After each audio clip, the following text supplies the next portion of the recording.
Hey guys, welcome back to my channel. So for today's video, we're going to talk about my update and how my braces journey is going so far, how much time I have left, and then we'll go into my tongue tie procedure and lastly finish off with some questions that you guys have asked me. So stay tuned.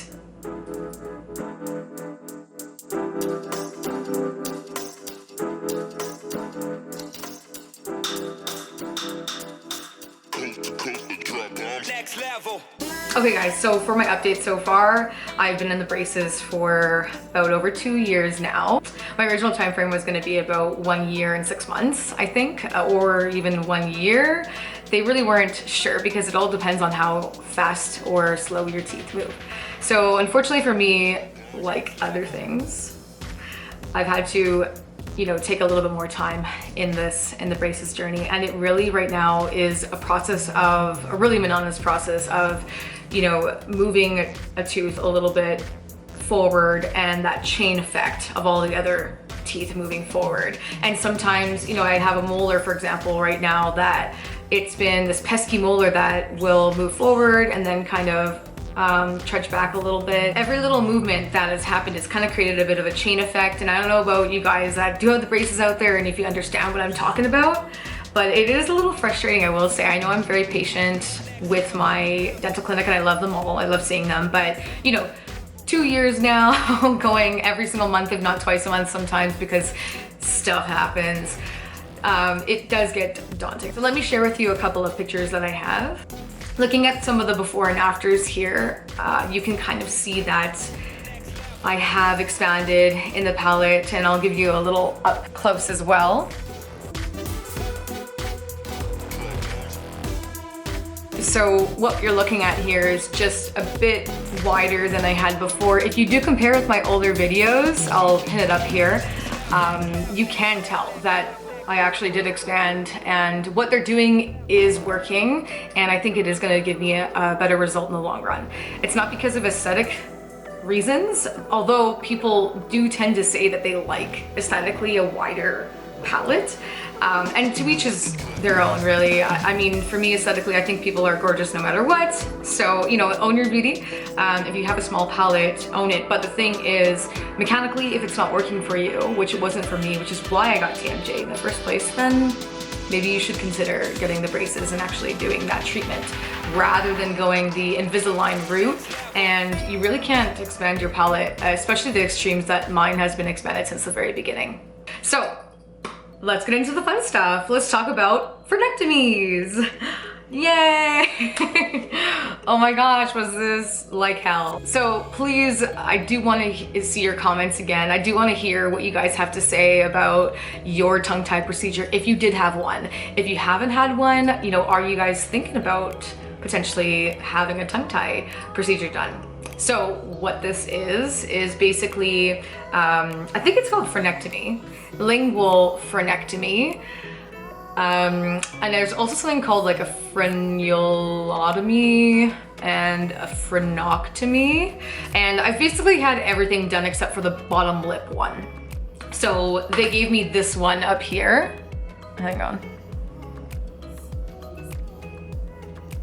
I don't know about you guys, but again, especially after a 2-year mark, I think after the first year mark especially, that was much easier. That was a huge transition point, right? That first year is where your lips have to learn how to get around the braces if you have small lips like me. What I mean by lips is not necessarily just the actual lip that you see here. I'm talking about the distance from here, from your nose down to here, and same with this side. So some people have like really, there's a lot of movement there, or their lip, you can take it out and stretch it, like when you're kids and you're just like playing around with it. I've never been able to have done that because my lips have always been like really tight. But anyway, TMI, again, TMI. So yeah, so the tongue tie procedure, guys. So what they did was cut out fascia and I think a little bit of the muscle, if I'm not mistaken. But yeah, it's very invasive looking. They basically hold your tongue out and they cut underneath and make incisions because they could cauterize it as they're going through. That's something that I'm not entirely sure. If there's any surgeons out there, please let me know, because it's really interesting to know. But all I know is that it's pretty bloody and they're cutting a lot under there. And for me, it was supposed to be about only a half-hour type of experience, but I was in there for an hour because I did have a vasovagal reaction. I didn't throw up, I didn't faint, but I turned white. Yeah, and you'd think, how much whiter can I actually turn? But it's possible, people, that I looked pretty ghostly. So yeah, so just be aware that if you are going into the procedure, you know, if you are kind of squeamish with that kind of stuff, which I'm not, you really don't know what you're gonna get until you're in the chair. So timeframes for recovery were basically 4 days of sheer awful. It's not even easy to swallow water, for example. You really have to, you can't even use a straw, and that's the funny thing too. You'd think that you would kind of use a straw like you would maybe getting your wisdom teeth out, but that's a totally different situation because your tongue controls all the liquid that's going down. So you kind of have to like shake water around and down the hatch. That's kind of what I did. So be prepared to lose a couple pounds or just, you know, be hungry for at least 2 days straight. That's what I was, constantly hungry, never satisfied. So after that 4-day mark, things got a little bit better. I got more solid food in, and by the 7th day, you'll be fine. And you can talk. That's the one thing people think that you can't do, but you can talk. It's just that you really can't do, like, stretch your tongue up and down very much. So then by the 14th day, you know, 2 weeks after, you're fully functional again, but still you have to retrain your muscles. So that's the interesting part of this whole situation, is that it is like having a new tongue. Not that your tongue's just kind of hanging around like a dog that's missing a tooth, but you do have to train your tongue again. So let's have a look.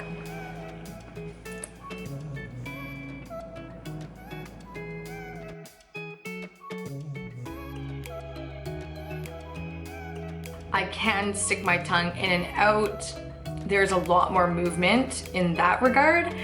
Left and right is perfectly fine. Up and down, I would say down I've gotten more length in down, but up it's almost worse than before, which is super weird to me because I thought that I would have a lot more movement, you know, to try and touch my tongue. But that's all she got. Oh God, it's so bad. So yeah, is it worth it? I do believe it is gonna be worth it once I retrain my tongue completely. But as for right now, I was really hoping to get more length, at least be able to lick my upper lip.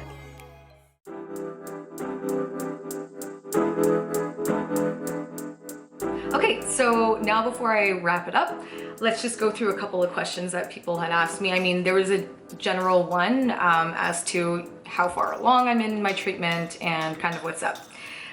So for everyone who is asking, you know, I am again at that 2-year mark. I'm happy where I'm at. I'm able to kind of live with my braces and I understand what to do now and how to clean them. So it really has become second nature. Yeah, so I'm good on that front. Okay, I did have a question from Mel MC.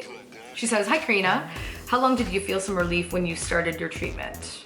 Braces, aka braces. So I want to say that it was actually that first 6 months that I was in the expander when I actually had most of my TMJD relief. Because of that Botox treatment, because of the buildups and the expander all working together, that's when I had the most relief from TMJ. So that's it for today's video, and thanks for joining me. Feel free to like, subscribe, comment down below on your journey and how you're embracing life.